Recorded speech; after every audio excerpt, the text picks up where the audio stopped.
श्री राजेश जी, हमारे सामने उपस्थित हम सबके आदरणीय सम्मानित प्रेम जी, उपस्थित सभी पत्रकार भाइयों बहनों एवं प्रबुद्धजन। वैसे सबसे आखिर में बोलने वाले को सबसे ज्यादा आराम होता है, क्योंकि जो विषय बोल गए होते हैं उसके बाद कुछ कहने को बाकी नहीं होता और बहुत अच्छे तरीके से तथ्यपूर्वक विषयों को प्रोफेसर कुटियाला जी ने और उमेश जी ने रखा है।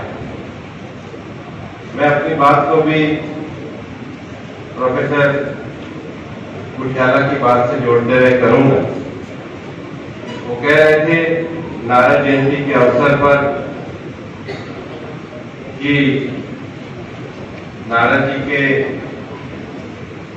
चरित्र की 3 विशेषताएं हैं।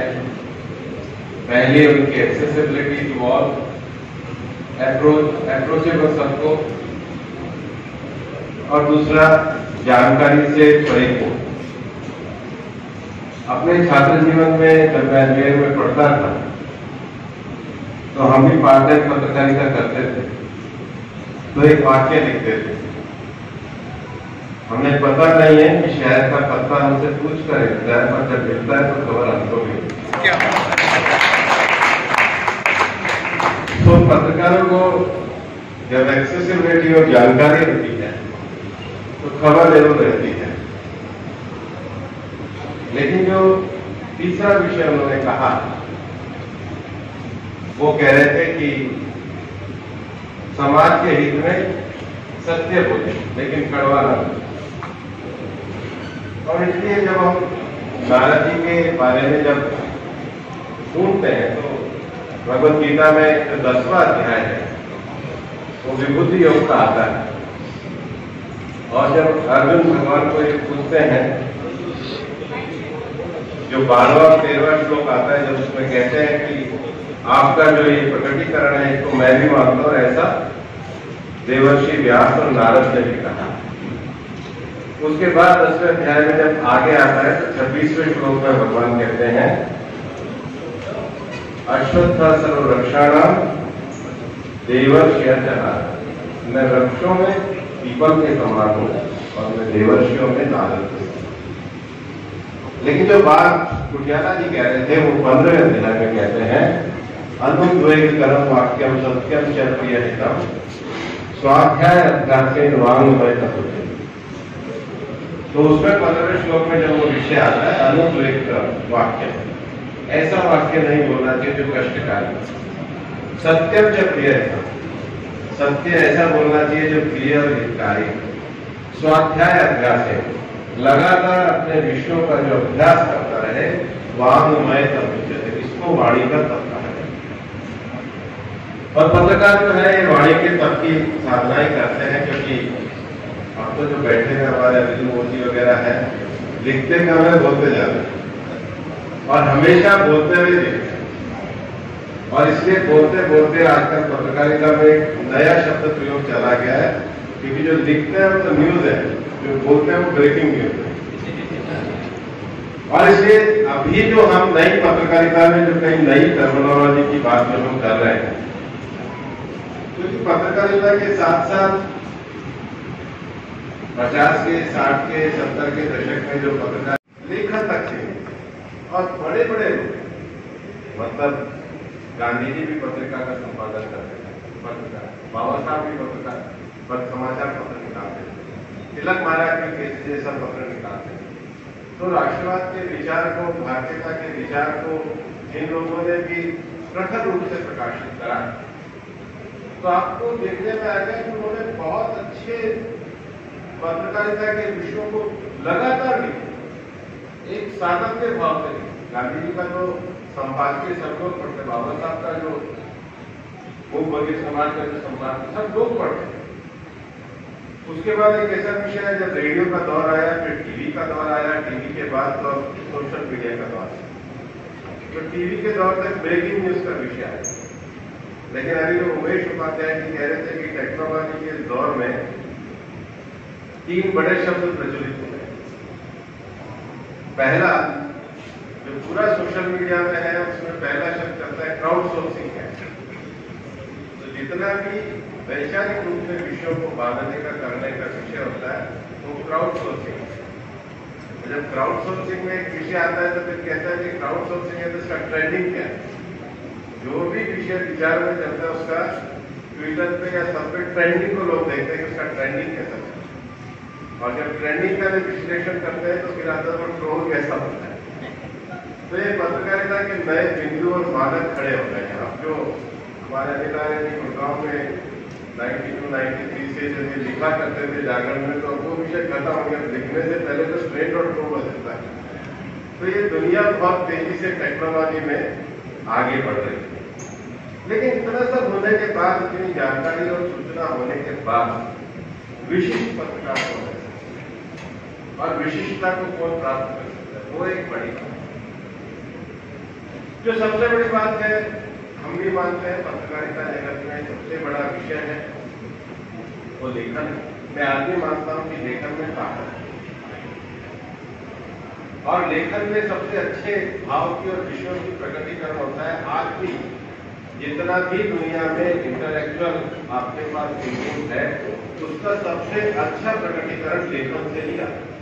और केवल पत्रकारिता के क्षेत्र में नहीं, आप अनुसंधान करोगे, आप साइंस करोगे, आप रिसर्च करोगे, आप रिलीजियस टेक्स्ट करोगे, आप एजुकेशन करोगे, क्योंकि सबसे बेस्ट फॉरम जो लंबे समय तक प्रकटीकरण हमारे विचारों का सबसे अच्छे रूप में रहता है वो लेखन में रहता है। लेखन स्थायी रहता है। बोलने के बाद तो चीज समाप्त हो जाती है, बोलने के बाद जो लिखी रह जाती है वो स्थायी रहती है। लेकिन लेखन के प्रकटीकरण में जो सबसे बड़ा विषय है, और किसी भी पत्रकारिता के जो हमारे विद्यार्थी बैठे कि सूचना तो सबके पास है। अब ऐसा नहीं है आज के समय में कोई भी सूचना है, कोई भी घटना है, उसका तो सूचना सबके पास है, इंफॉर्मेशन सबके पास। लेकिन उस इंफॉर्मेशन से ये जो टीवी वाले बैठे हैं, लोकप्रिय वो होगा जिसके पास सूचना का विश्लेषण अच्छा हो। वो तो फैक्ट है, फैक्ट तो सब बता देंगे, लेकिन उस फैक्ट का विश्लेषण जो अच्छे तरीके से करेगा उसकी पहचान अलग होगी कि इसका विश्लेषण अच्छा है। और विश्लेषण के बाद भी जो ज्यादा माने जाते हैं, जिनको कहा जाता है कि विश्लेषण नहीं है, विश्लेषण के आधार पर जो अनुमान देते हैं वो कहते हैं ये सटीक है। विश्लेषण भी इधर उधर से पूछ के करते हैं, उसका जो अनुमान आता है, और अनुमान का जब प्रकटीकरण आता है तो फिर उस पत्रकार की सत्यता समाज को दिखती है, उसका स्थान बनता है, और फिर ऐसे लोगों को संवाद केंद्र द्वारा लाइफ टाइम अचीवमेंट अवार्ड से सम्मानित भी किया जाता है। वो आपकी आपका जितना अनुमान होगा, आपका जितना विश्लेषण होगा, जैसे आपके प्रकटीकरण अनुमान के साथ में मिला तो फिर आप आज भी तो कल आप ध्यान में आ जाएगा कि अनुमान एक बायस है। लेकिन जब अनुमान तटस्थ होगा, तथ्य के आधार पे होगा, सत्य के आधार पे होगा, तो फिर उसका सही तरीके से उसको एक लाइफ टाइम अचीवमेंट है। इसलिए पत्रकारिता जगत में जब गणेश शंकर विद्यार्थी जैसे को हम याद करते हैं तो हमें लगता है कि सत्यता के साथ कही हुई बातें आज नहीं तो कल समाज ने बाद में उसको स्वीकार। लेकिन एक और विषय है कि समाज में हमको ये जो ताकत है, सूचना इंफॉर्मेशन की जो ताकत है, इसको आगे कैसे करें। जो योगेंद्र जी कह रहे थे कि इसको अल्टीमेटली पर्सनल बायस के हिसाब में नहीं, सामाजिक निर्माण की दृष्टि से आगे बढ़ाना ही। कभी भी भगवद गीता भगवान कहते हैं कि कभी भी समाज सत्व, तमस और रजस से कभी भी रहित होता ही नहीं है। तीनों तत्व हमेशा उसके बीच में विद्यमान रहते ही हैं। मात्रा कम ज्यादा हो सकती है, लेकिन पत्रकारिता का काम है कि समाज में जो सत्व का विषय है उसको अच्छे तरीके से जगाए। और इस समय तो केंद्र में प्रधानमंत्री नरेंद्र मोदी जी की सरकार ने स्वतंत्रता और अभिव्यक्ति को लेकर के देश में एक अनुकूल वातावरण खड़ा। 8 सालों में जो सरकार माननीय प्रधानमंत्री जी के नेतृत्व में चली, उसने पिछले 8 सालों में देश में सेवा के काम के माध्यम से, सुशासन के माध्यम से, गरीब कल्याण के माध्यम से, नवाचार के माध्यम से, और उससे भी ज्यादा जो 5वां विषय है दृढ़ इच्छा शक्ति के माध्यम से आज पूरी दुनिया में एक नए मुकाम पे भारत को पहुंचा।